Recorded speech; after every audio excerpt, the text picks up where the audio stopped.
It's happened again. A woman in Mesa, Arizona was attacked with a cup of acid on Friday, just days after a woman in Washington state was assaulted in the same fashion. NBC's Miguel Almaguer has more. She just looked at me with these eyes as if she was saying something. From her hospital bed, Derry Velarde recalls the horrifying moment when she was ambushed and when the acid hit her face. But it immediately started to just burn. I was on fire. The 41-year-old mother says she was just outside her home in Mesa, Arizona, when a woman approached her in her apartment building's parking lot and flung a cup full of acid at her face. She says her attacker never said a word. I just kept screaming, "Somebody poured acid on me, call 911. The attack on Velarde is eerily similar to another in Vancouver, Washington, just days before. I could hear it sizzling.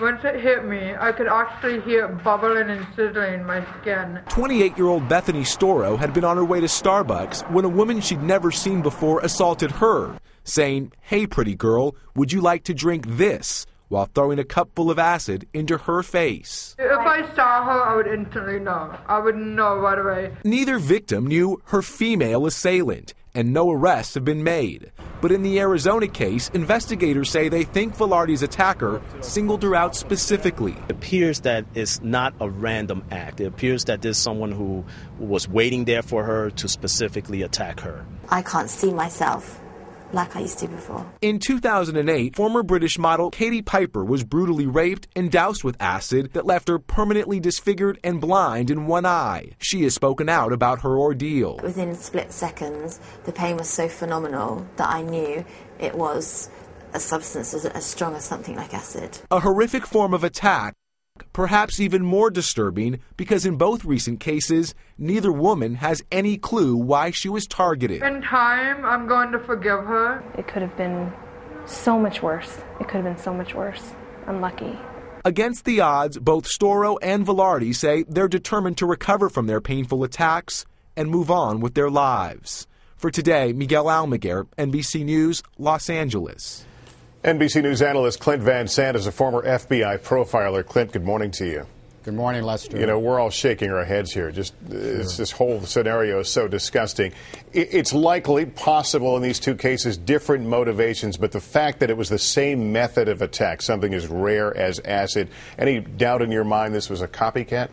No, I think it probably was, Lester. Realize that just this last Friday, the same day the woman in Mesa, Arizona was attacked, a beauty contest entrant in Columbia, South Carolina, was attacked in the same method again. You know, now that harkens back to perhaps it was one of her competitors, something like Tanya Harding, Nancy Harrigan, Olympic skater type of thing.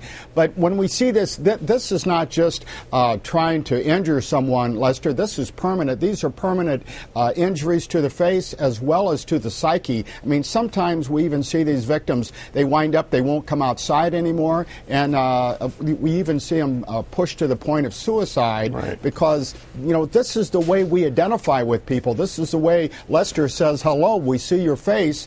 You know, your face speaks volumes before we ever open our mouth. We've heard of these kinds of attacks before, primarily abroad. We've heard, in fact, a lot in Asia, usually perpetrated by men against women. In these two cases we were discussing here, that the attackers were women. So what do you take from that?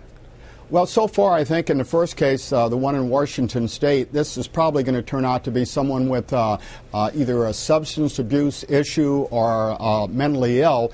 And realize that was just a random attack. The victim just happened to pull up in front of a Starbucks. The assailant happened to be there, so they couldn't have.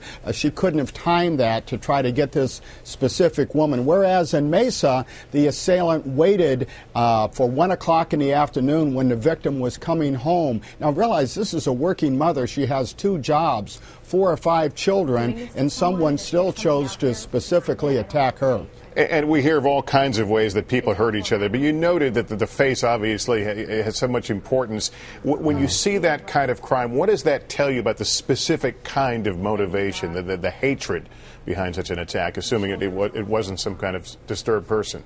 Yeah, when we see the anger, the rage, I mean, this is someone, perhaps the assailant in the second case, who feels, disempowered, and she's going to get back. She may not be able to equal the victim them in some areas, but she can, throw acid in the face, and she could really take away this person's femininity. She can not only destroy her face, but destroy who she is as a human being. Lester, that's not just breaking a window on a car. That's shattering our whole image, one that cannot be put back together. Yeah, and of course the fears we hear about these, that there could be other copycats. We can't ignore these attacks. They're out there. But do you fear that others may adopt this method?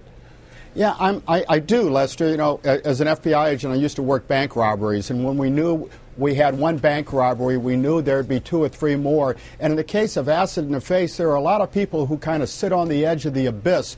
They're angry, they're rageful, they want to commit some type of act against a person to get even. When they see something like this that's receiving international coverage, they may adopt this. But Lester, this is nothing new. In the last 10 years, just in my research, I found about 3,500 similar attacks around the world, and there are probably more we don't know about. Again, this is not just attacking my skin. This is attacking my very being, and you're literally destroying me by doing it. There are some societies, Lester, that when you do that, if you're caught, the penalty is to have acid dripped in your eyes. Now, we may not want to see that in America, but this is really such an attack. It ought to be considered, attempted murder, and we ought to prosecute people along those same lines. Well, it is absolutely just horrifying. Clint Van Zandt, thank you for coming on and talking about a difficult subject, but we appreciate your time.